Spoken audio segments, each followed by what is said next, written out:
순이는 낡은 저택의 주방에서 매일처럼 조용히 움직였습니다. 차갑게 식은 최 여사의 아침 식탁을 말없이 정리하는 모습은 그녀의 50년 세월과 다름없었지요. 이날 순이의 50번째 생일은 아무 의미도 없이 흘러가는 것 같았습니다. 최 여사의 외아들인 최도연 씨는 순이를 늘 없는 사람처럼 대하며 지나쳤습니다. 그러던 어느 날 순이는 축축한 창고 깊숙한 곳에서 오래된 목재 상자 하나를 발견했습니다. 상자 안에는 바래고 해진 가족 사진 한 장이 들어 있었답니다. 사진 속에는 앳된 최도연 씨와 알 수 없는 부부 사이에 어린 소녀가 서 있었는데 그 소녀는 다름 아닌 순이 자신과 똑같았습니다. 사진 뒷면에는 또렷한 글씨로 강순이라는 이름 세 글자가 쓰여 있었지요.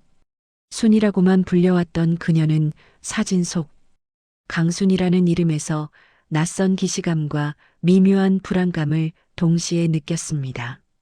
지금껏 견고했던 그녀의 세상에 아주 작은 균열이 시작되는 순간이었답니다. 오래된 사진과 강순이라는 이름은 순이의 마음에 작은 돌을 던졌습니다. 그날부터 순이는 최 여사의 모든 말과 행동에 무의식적으로 의문을 품기 시작했지요. 주방일을 하면서도 자꾸만 최 여사의 서재 쪽을 힐끗거리는 자신을 발견했습니다. 순이는 틈이 날 때마다 창고로 내려가 그 낡은 사진과 상자를 다시금 들여다보며 생각에 잠겼습니다. 최 여사는 순이의 이러한 미묘한 변화를 날카로운 눈으로 놓치지 않았습니다.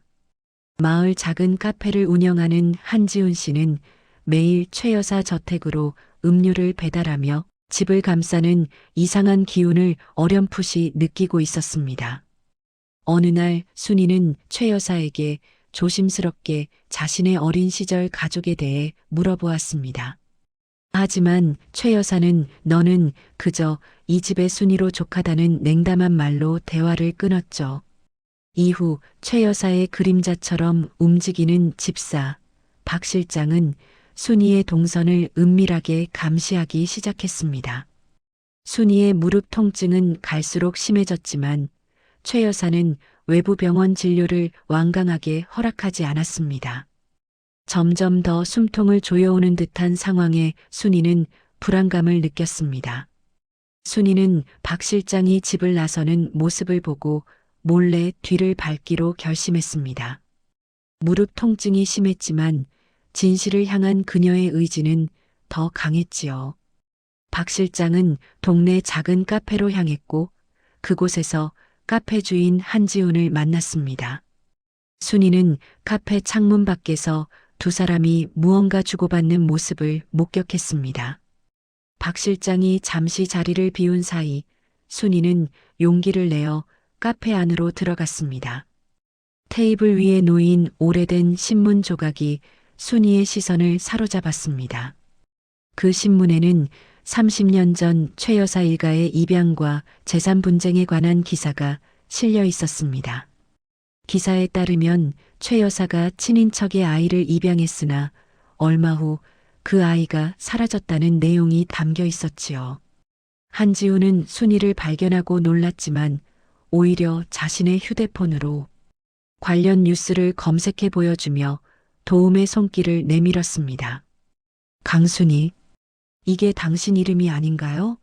라는 한지훈의 물음에 순이의 가슴은 빠르게 뛰기 시작했습니다. 순이는 서재에서 발견한 봉투를 조심스럽게 열었습니다. 봉투 안에는 자신의 것으로 보이는 강순이 명의의 출생증명서가 들어 있었지요. 함께 발견된 쪽지에는 이것으로 모든 것이 끝난다는 최 여사의 서명이 담겨 있었습니다. 순이는 최 여사가 자신을 불법적으로 입양하고 친부모를 숨겼을 가능성을 강하게 의심하기 시작했습니다. 그녀는 한밤중 자신이 기억하는 저택의 구조도를 따라 숨겨진 방을 찾아 나섰습니다. 전에 한 번도 들어가 본 적 없는 비밀스러운 방의 존재는 순이에게 충격적으로 다가왔습니다. 방 안에는 최 여사의 복잡한 친척 관계도와 순이의 친부모에 대한 자료들이 흩어져 있었습니다.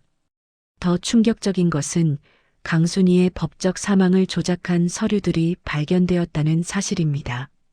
순이는 휴대폰으로 이 모든 충격적인 증거들을 서둘러 사진으로 남겼습니다. 그러나 그때 최 여사의 사립탐정인 구 반장이 갑자기 나타나 순이는 들고 있던 증거물들을 든 채 발각될 위기에 처했습니다. 구 반장은 최 여사에게 즉시 전화를 걸어 순이가 비밀 문서를 발견했음을 알렸습니다. 최 여사는 모든 감시 카메라를 확인하며 순이가 모든 진실을 알아차렸다는 사실에 창백해졌습니다. 순이는 증거물을 안전하게 품에 넣고 한지훈의 카페로 달려갔습니다. 한지훈은 순이를 보자마자 그녀의 창백한 얼굴을 보고 무슨 일이 있었는지 직감했습니다. 이건 당신의 진짜 신분을 증명하는 자료예요. 제가 도와드릴게요라며 한지훈은 자신의 사회복지사 선배인 민정에게 연락을 취했습니다. 최 여사는 순이가 증거를 들고 달아났다는 소식을 듣자마자 저택을 뛰쳐나왔습니다. 그녀는 카페에서 순이를 발견하고 강제로 증거 봉투를 빼앗아 불에 태우려 했습니다. 너는 아무것도 아닌 존재야, 순이. 내가 가진 것들은 모두 내 것이고 너는 그저 내 집의 하인일 뿐이야 라고 최 여사가 마지막으로 가스라이팅을 시도했습니다. 하지만 순이는 불타오르는 봉투를 바라보며 담담하게 말했습니다. 제 이름은 순이가 아니라 강순이입니다.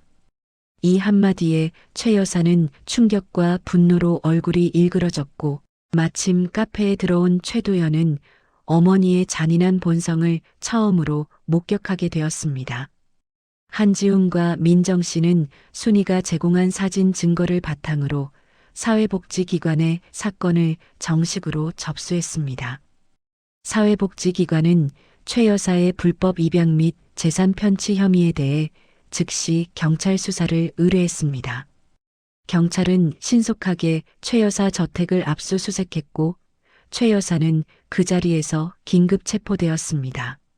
압수수색 과정에서 강순이의 법적 사망 서류가 최 여사에 의해 조작되었음이 명백히 드러났습니다. 박 실장은 최 여사가 체포되자마자 그녀의 몰락을 직감하고 수사에 적극 협조하며 모든 사실을 진술했습니다. 순이는 구치소에 수감된 최 여사를 찾아가 당신은 나의 이름과 나의 삶을 빼앗았습니다라고 침착하게 말했습니다. 최 여사의 아들 최도연은 순이를 찾아와 진심으로 용서를 빌며 어머니의 모든 비자금 내역을 경찰에 제보했습니다. 이 사건은 30년 동안 감춰져 있던 진실이 밝혀진 충격적인 일로 언론을 통해 대대적으로 보도되며 사회 전체에 큰 파장을 일으켰습니다. 결국 최 여사는 자신의 모든 악행에 대한 대가를 치러야 하는 상황에 놓였습니다. 강순이는 오랜 억압에서 벗어나 비로소 세상에 자신의 이름을 알렸습니다. 수사가 진행되면서 순이의 진짜 가족에 대한 정보들이 하나씩 드러났습니다. 순이의 부모는 30년 전에 실종된 것으로 기록되어 있었지만 실제로는 최 여사가 계획한 사고로 사망했다는 충격적인 진실이 밝혀졌습니다. 최 여사는 친척인 순이의 부모로부터 막대한 재산을 상속받기 위해 순이를 고아로 만들고 자신의 집에 데려온 것이었습니다. 강순이는 변호사의 도움을 받아 자신의 이름을 법적으로 되찾고 최 여사에게 빼앗겼던 모든 재산에 대한 권리를 회복했습니다. 순이를 감시하던 구 반장은 최 여사의 지시로 증거를 인멸한 혐의가 추가되어 함께 구속되었습니다. 강순이는 자신을 찾아온 여러 언론사 기자들에게 차분하게 지난 50년간의 삶을 증언했습니다. 그녀의 이야기는 자신의 정체성을 잃고 살아가는 많은 이들에게 깊은 울림과 희망의 메시지를 전했습니다. 최도연은 어머니의 잘못에 대한 속죄의 마음으로 강순이의 재단 설립을 돕겠다고 나섰습니다. 이제 강순이는 더 이상 식모가 아닌 온전한 한 사람의 독립적인 존재로서 새로운 삶을 시작했습니다. 그녀의 얼굴에는 50년 만에 찾은 자유와 해방감이 가득했습니다. 강순이는 한지훈과 민정의 도움으로 카페가 내려다 보이는 아담한 집으로 이사했습니다. 여전히 무릎 통증은 그녀를 괴롭혔지만 매일 아침 창문을 열고 밝은 햇살을 맞이하는 순간만큼은 진정한 평화를 느꼈습니다. 한지훈의 카페는 강순이의 이야기가 알려지면서 진실의 등대라는 별명을 얻으며 많은 사람들이 찾는 곳이 되었습니다. 강순이는 자신의 경험을 바탕으로 사회적으로 소외된 이들을 위한 자원봉사 활동을 시작했습니다.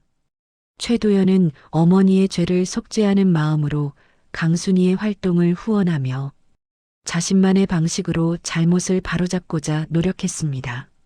최 여사는 법정 최고형을 선고받고 교도소에서 복역하며 자신의 모든 악행이 세상에 드러난 채 외롭게 지냈습니다. 어느 날 강순이는 최 여사가 보낸 짧은 편지 한 통을 받았습니다. 편지에는 뒤늦은 참회와 함께 미안하다, 순이. 아니, 강순이라는 짧은 문장이 적혀 있었습니다. 강순이는 그 편지를 조용히 내려놓고 작은 베란다의 화분에 물을 주며 환하게 웃었습니다. 이제 그녀의 이름 강순이는 단순한 호칭이 아닌 완전한 자유와 해방을 상징하는 희망의 이름이 되었습니다.